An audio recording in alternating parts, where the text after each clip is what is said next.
clearly sort of differentiating between a slowdown or a deeper downturn is one very important theme. And I think for us, we're more in the slowdown camp.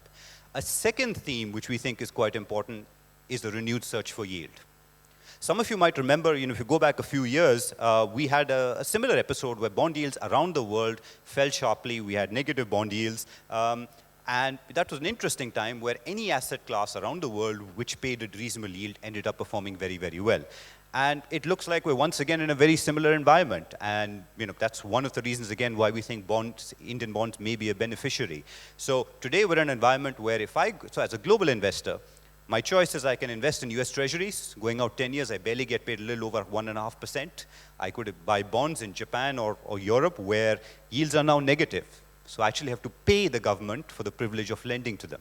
So when you start thinking in that sort of context, well, 6.5% on 10-year looks awfully attractive, especially when you think about inflation rates being only about 3%. So that's a theme we think is also more increasingly becoming a driver in markets, and that's one theme which is an additional factor which could be a tailwind for government bonds. But there are a couple of interesting sort of implications of that. The first one actually is gold. So gold is an asset class that has and we think will continue to benefit from lower bond yields. Now, personally, I've never been a huge fan of gold. It doesn't offer you any yield. So in other words, if you think about a fixed deposit rate, it has to go up 5 to 7% every year, year after year, just to keep up with your cash fixed deposit. But even I'll concede that at this point in time, actually, it doesn't look too bad. What we illustrated on this chart was we charted gold and against basically that opportunity cost of holding gold. So in other words, what do bond yields pay you net of the inflation rate? And we've inverted the scale, but basically what it says is that, look, as bond yields have continued to fall, net of inflation, you've seen gold begin to rise alongside. So we think that explains very well why gold has done what it has done for a large part of this year, but that also explains why we think gold may still have some further gains ahead of it at this time.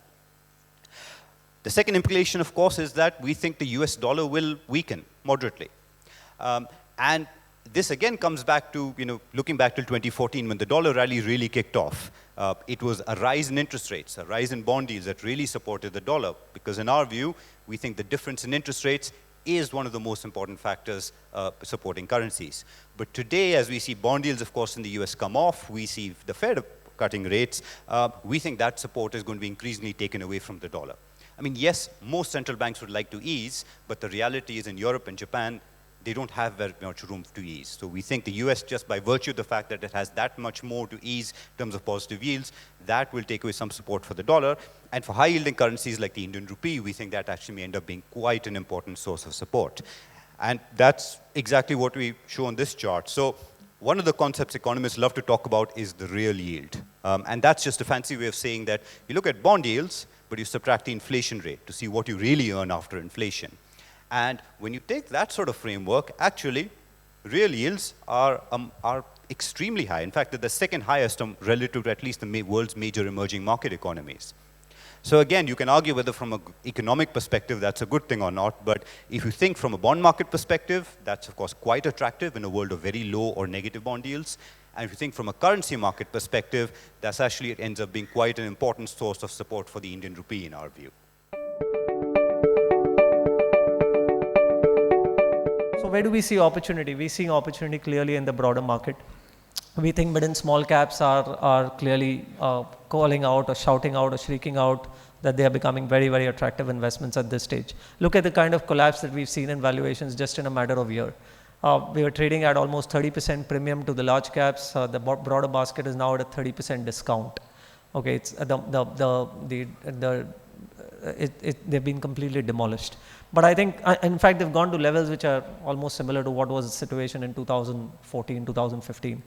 Even people who bought, particularly investors who bought into mid and small cap funds during 2014-15 are the ones who are still reasonably okay. Where is the pain? Who are the ones who are actually suffering right now? The ones who bought mid and small caps in the height of that rally in 2017-18 at a 30% premium. Subsequently, there has been a crash. It had to happen. They were unsustainable. It was just that ILFS became the reason, but it was begging to happen. So I think we are at the other extreme. The pendulum is swung to the other extreme, especially from the broad market perspective. We feel that there is opportunity out there. That's clearly one message which I would like to leave you with. The other message which I would probably like to leave you with is the fact that when we think about returns from the equity markets, at least from whatever I can foresee over the next 3, 4, 5 years, probably nothing more than that, but whatever we can see in the very near or near to medium term, I think we need to reset or recalibrate our return expectations from the market. The last 20 years of data or 15 years of data in terms of benchmark equity returns will probably tell you that you could do somewhere between a 13 to 15% CAGR on the index itself, and if you are smart enough and you can probably generate some alpha, maybe another 3-4% more than that.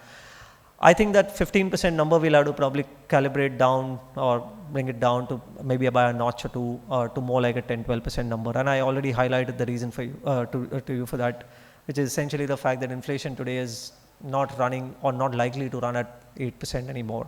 Globally, inflation has collapsed, and it doesn't look like it is going to go back to those levels very soon. So we are probably going to be reconciled to the fact that we'll grow at about 5 to 6% on the GDP with 4-5% of inflation at best. That puts you at a level of around 10-11%. So I think that's an important reset which will happen. If you work with that recalibration, I think you will be better off. Thinking 10, 12 and getting 15 will always motivate you a lot more than the other way around, right? So I think that's one clear message. The other one, of course, being that the broader market is clearly offering an opportunity. We think investors who have a little bit of the gut and the fact that, if you can hold on to that 2-3 year view in terms of markets, I think mid and small cap as an opportunity is looking very, very compelling, especially because they're levered to the domestic growth cycle. And if we get the domestic growth cycle up in the next 2-3 years from where we are at least today, I think clearly the space to go will be mid and small caps. In this whole pessimism, don't forget that the longer term structural drivers for Indian economy, and which will drive companies' profits and markets, are pretty much intact. So the drivers like demographic advantage. India is one of the youngest countries in the world with more than half of our population below 25 years of age. As more and more people join the workforce, the benefits of that we have seen globally happening across economies. India cannot be an exception that India will not reap the benefits of demographic advantage. Increasing urbanization, that means more investment opportunities in infrastructure, more opportunities for consumer discretionary space, and finally, don't forget that our per capita incomes have just hit the $2,000 mark, which is an inflection point. Again, global experiences show that at $2,000 per capita incomes or so, we have basically met all our basic needs, and then people start spending on improving the quality of their life. That is the level wherein many consumer categories, they just take off and they multiply in size. So we are just coming to that point. So considering all these positives, considering that the longer term structural drivers are pretty much intact, I would urge that don't be so negative on the markets. Invest with a longer horizon, you would be eventually rewarded. Finally, this is the chart of Sensex. You can see that on multiple occasions there were multiple negatives in the market, whether it was on account of Southeast Asian crisis or global financial crisis in 2008 or taper tantrum in 2013. Investments made during the times of pessimism have always rewarded the investors handsomely, have given always them bigger bang for the buck.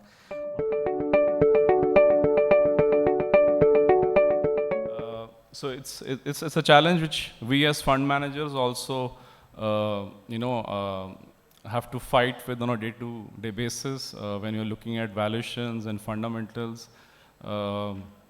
But I think this is something which we have to keep at the back of our mind when we are investing. This doesn't mean that things will get hunky-dory immediately, but this is something definitely to keep at the back of the mind. Because globally, I think there is still volatility. While the government in India did announce measures, but at the same time, there were some fresh announcements from Trump and China as well in the evening, which is taking the trade war to the next level in September. So clearly, global volatility will keep impacting the Indian markets as well.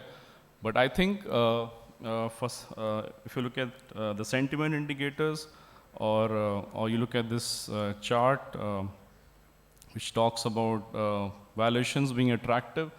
I think for someone who's willing to be patient, have a 2-3 year perspective at least, and which is, I think, not a long perspective, because when we say equities, we say you need to invest with at least a 5 to 7 year horizon.